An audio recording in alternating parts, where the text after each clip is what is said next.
प्रभु यीशु के सामर्थ्य नाम में आप सबको जय मसीह की। Praise the Lord. आइए आज के मनन के लिए प्रभु के वचन को निकालें। खूबसूरत दिन के लिए प्रभु का धन्यवाद करें।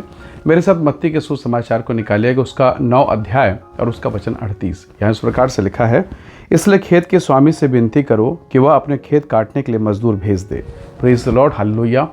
परमेश्वर के लोगों, प्रभु के दासों के लिए, सुसमाचार प्रचार करने वालों के लिए, परमेश्वर की कलीसिया के लिए ये फेवरेट वचन है, सबसे पसंद आने वाला वचन, जहाँ पर कलीसिया को ये जिम्मेदारी दी गई है कि कलीसिया इस बात के लिए प्रार्थना करे कि परमेश्वर सुसमाचार की सेवा में हस्तक्षेप करे, वो स्वयं अपने हाथ को बढ़ाए, क्योंकि कलीसिया अपने आप से कुछ नहीं कर सकती जब तक परमेश्वर का अनुग्रह ना हो। आप और मैं कुछ भी नहीं कर सकते। तो प्रभु यीशु मसीह ने कहा कि खेत के स्वामी अर्थात पिता से प्रार्थना करो। पक्के फसल, रेडी फसल बहुत हैं। प्रार्थना करो ताकि परमेश्वर अनुग्रह करे और सुसमाचार सुनाने वालों की बड़ी सेना, बड़े मजदूर परमेश्वर की सेवा के लिए तैयार हो जाएं। हालेलुया। ये अधिकार किसका है? पिता का। यानी इस वचन के द्वारा हम कुछ बातों को सीख रहे हैं। पहली बात कि खेत स्वामी का है, परमेश्वर का है, प्रभु यहोवा का है, और मजदूर भी उसी के हैं। यानी मजदूर भेजने का काम भी परमेश्वर का है और उस खेत में जो फसल है उसे बढ़ाने का काम भी परमेश्वर का है। यानी सब कुछ बातें निर्भर किस पर है? परमेश्वर पर। तो प्रभु के लोगों, ये तो सुसमाचार का विषय है, परमेश्वर की सेवा का विषय है कि परमेश्वर ही है जो लोगों को तैयार करता है और अपनी सेवा के लिए भेजता है। कलीसिया को प्रार्थना करना है। हालेलुया। इसका मतलब ये है कि इस पृथ्वी पर, इस खेत पर जो कुछ है वो हमारे परमेश्वर का है। हालेलुया।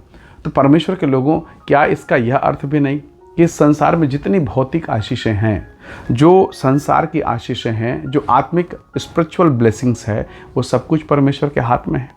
और जब सब कुछ परमेश्वर के हाथ में है तो मैं यहाँ वहाँ क्यों हाथ मारूं? कई बार हम सुसमाचार की सेवा के लिए, परमेश्वर की कलीसिया को बढ़ाने के लिए हम अपनी बुद्धि का इस्तेमाल करते हैं, जबकि इस संसार में परमेश्वर के द्वारा आशीषित संसार का सबसे अधिक बुद्धिमान व्यक्ति, उसने कहा, सुलेमान ने कहा, तू अपनी समझ का सहारा मत लेना, संपूर्ण मन से यहोवा पर भरोसा करना। हालेलुया। मैं और आप कितनी बार कलीसिया बढ़ाने के लिए, परमेश्वर की सेवा को आगे बढ़ाने के लिए संसार के बुद्धि और संसार के लोगों का अनुसरण करते हैं। हम उनको देखते हैं, हम उनकी कॉपी करते हैं, उनको फॉलो करते हैं, जबकि यीशु मसीह ने कहा, प्रभु यीशु मसीह ने कहा, मेरे पीछे हो लो। हालेलुया। तो फॉलो किसको करना है? अनुसरण किसको करना है? प्रभु यीशु मसीह ने खुद कहा है। तो परमेश्वर के लोगों, इस वचन के आधार पर हम इस बात को भी समझें कि संसार के सब प्रकार की आशीषें परमेश्वर के हाथ में है। प्रभु ने कहा, पहले उसके राज्य, उसके धर्म की खोज करो, ये सब वस्तुएं तुम्हें मिल जाएंगी। अन्य जाति इसकी खोज में है, पर प्रभु ने कहा तुम्हें मिल जाएगा। यदि मैं राज्य खोजूं, यदि मैं परमेश्वर का वचन खोजूं, या मैं परमेश्वर के चेहरे को, उसकी उपस्थिति को खोजूं, तो परमेश्वर मुझे ये देगा, आपको भी देगा। हालेलुया।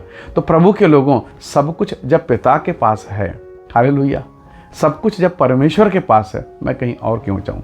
आजकल शॉपिंग मॉल का चलन है, मल्टीप्लेक्स का चलन है। आप जानते हैं कि बड़े बड़े कॉम्प्लेक्स में बड़े से दुकानें हैं, वहाँ सब कुछ मिलता है। यानी किचन से लेकर किचन, राशन, कपड़े से लेकर एवरीथिंग, आपके बच्चों का पढ़ाई लिखाई सब कुछ वहाँ मिल रहा है। हर स्टेशनरी की चीज़ें वहाँ मिल रही। तो आप क्या करेंगे? क्या आप 2-2, 4-4 किलोमीटर में अलग अलग जगह पर जाकर सामान इकट्ठा करेंगे, या वहाँ पर जा के खरीदेंगे, या सब एक जगह जहाँ मिलता है वहाँ जाकर खरीदेंगे? निसंदेह आप वहीं जाएंगे जहाँ सब बातें, सब चीज़ें एक जगह पर मिलती है। हो सकता है उसके लिए कुछ कीमत ज़्यादा पटाना हो, फिर भी आप वहीं जाएंगे, क्योंकि आपको पता है मैं अगर कहीं और जाऊँगा, मैं भटकूँगा, मेरा पैसा ख़त्म होगा, मेरा पेट्रोल बर्बाद होगा, मेरा समय चला जाएगा, मेरी एनर्जी जाएगी, मैं मूल्यवान समय को इन सब वस्तुओं को बटोरने में लगा दूँगा। आप कितने बुद्धिमान हैं, आप एक ऐसी जगह को चुनते हैं जहाँ पर सब कुछ सस्ते में मिल रहा है, या हो सकता है थोड़ा सा कीमत चुका के मिल रहा है, आप उसी जगह जाएंगे। परमेश्वर के लोगों, मैं और आप अपनी आशीष के लिए पत्नी, बच्चा, बेटा, बेटी, घर, परिवार, नौकरी, जॉब, तमाम चीज़ों के लिए कहाँ कहाँ जा रहे हैं और कहाँ कहाँ दिमाग लगा रहे हैं। मन की शांति के लिए कोई शराब की दुकान जा रहा है, जीवन के उदासी को दूर करने के लिए कोई कहीं डिस्को में जा रहा है, कहीं कुछ नाच रहा है, कोई रील बना रहा है, कोई सांसारिक चीज़ों में लगा हुआ है। हाँ, हालांकि वो मसीही है, वो यीशु मसीह का है, पर क्या हो रहा है? पर प्रभु ने कहा, सच्ची शांति मैं तुम्हें देता हूँ। उसमें मज़ा आपको ज़रूर आएगा जो संसार का है, पर आनंद नहीं आएगा। मज़ा और आनंद में बहुत अंतर है। मज़ा क्षणिक है, कुछ समय का है, पल भर का है, कुछ दिन का है, पर आनंद जो है वो चिर स्थायी है और वो अद्भुत है। हालेलुया। तो आप इस बात को जान गए कि मुझे कॉम्प्लेक्स में, मल्टीप्लेक्स में जाना चाहिए, मुझे शॉपिंग मॉल में जाना चाहिए, जब सब मिलता है।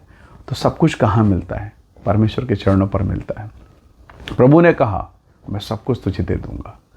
परमेश्वर के लोगों, इसलिए बेहतर है कि मैं अपनी आशीष, अपनी चंगाई, अपने मन की शांति, अपने घर, अपने परिवार को व्यवस्थित करने के लिए मैं यहाँ वहाँ हाथ मारूँ। इससे बेहतर है कि मैं परमेश्वर के चरणों पर बैठ जाऊँ। राजा दाऊद बड़े अनुभव के साथ कहता, वो इज़राइल का राजा है, उसको किस चीज़ की आवश्यकता, पर वो भी कहता है मुझे सहायता यहोवा की ओर से मिलती है। हालेलुया। मुझे सहायता मेरे परमेश्वर की ओर से मिलती है। मैं अपनी आंखें पर्वतों की ओर लगाऊंगा। क्यों ना हम भी अपनी आंखें पर्वतों की ओर लगाएं। उसके पास तो परमेश्वर का सीनै पर्वत था, पर हमारे पास कलवरी का पर्वत है। वो गुलगुता पहाड़ जहाँ हमारा उद्धार करता बलिदान हुआ, वो मार दिया गया, गाड़ दिया गया और तीसरे दिन जी उठा। क्यों ना हम उसी पत्थर की ओर, उसी पहाड़ की ओर अपने आँख को लगाएं, परमेश्वर की महिमा को देखें। परमेश्वर निसंदेह हमारे जीवन पर अद्भुत काम को करेगा। उसका नाम महान है। वो अपनी महिमा, उसने कहा है मैं अपनी महिमा किसी को नहीं दूंगा। तो बेहतर है कि हम परमेश्वर के उस काम को देखें जो वो मेरे और आपके जीवन के लिए कर रहा है। हालेलुया। उसने बड़ी योजना बनाई है, बहुत बड़े काम उसने किए हैं। इसलिए प्रभु के लोगों, यीशु मसीह ने कहा इस संसार की कटनी को काटने के लिए पिता से विनती करना आवश्यक है। उस रीति से इस संसार में प्रभु ने आपके लिए बहुत आशीष रखी, बहुत ब्लेसिंग रखी, आपके बच्चे के लिए, आपके घर के लिए, पर हम उसे नहीं काट पा रहे हैं, हम उसे नहीं ले पा रहे हैं। कारण ये है हम पिता से बात ही नहीं कर रहे हैं, हम पिता से प्रार्थना ही नहीं कर रहे हैं, हम परमेश्वर की उपस्थिति में आ ही नहीं रहे हैं। तो क्यों ना हम परमेश्वर से प्रार्थना करें कि प्रभु मेरी पत्नी, मेरे बेटा, मेरे बेटी, मेरे घर पर दया कर और वो स्वर्गीय आशीष को उंडेल। और निसंदेह परमेश्वर ये करेगा यदि हम पिता से प्रार्थना करें, यदि हम परमेश्वर की उपस्थिति में आएँ, यदि हम परमेश्वर के निकटता में आएँ। प्रभु ने कहा है मुझे यहोवा से कौन सा काम कठिन है।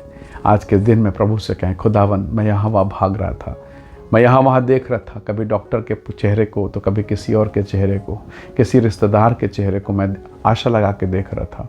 पर प्रभु मैं जान गया हूँ कि संसार की सारी आशीषें आपके हाथ में हैं, सब कुछ आपके नियंत्रण में है।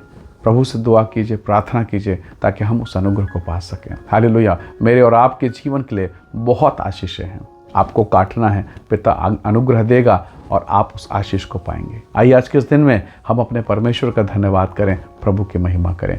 पिता परमेश्वर, हम आपके चरणों पर आते हैं यीशु मसीह नासरी के नाम से। हम में से प्रत्येक के जीवन पर दया कीजिए, अपने अनुग्रह से, महिमा से, सामर्थ्य से भरें और आपका धन्य आत्मा, आपका पवित्र आत्मा कार्य करे। पिता परमेश्वर हर एक के घर परिवार को ब्लेस करें और यहाँ वहाँ ना देखते हुए हम खेत के स्वामी से, अपने प्रभु, अपने पिता, अपने राजा से प्रार्थना करने वाले हो जाएं पिता, ताकि हम उन स्वर्गीय और इस संसार के भौतिक आशीषों को प्राप्त कर सकें। पिता धन्यवाद, आपने विनतियों को सुना। सारी महिमा देते हुए विनती प्रभु यीशु के सामर्थ्य नाम से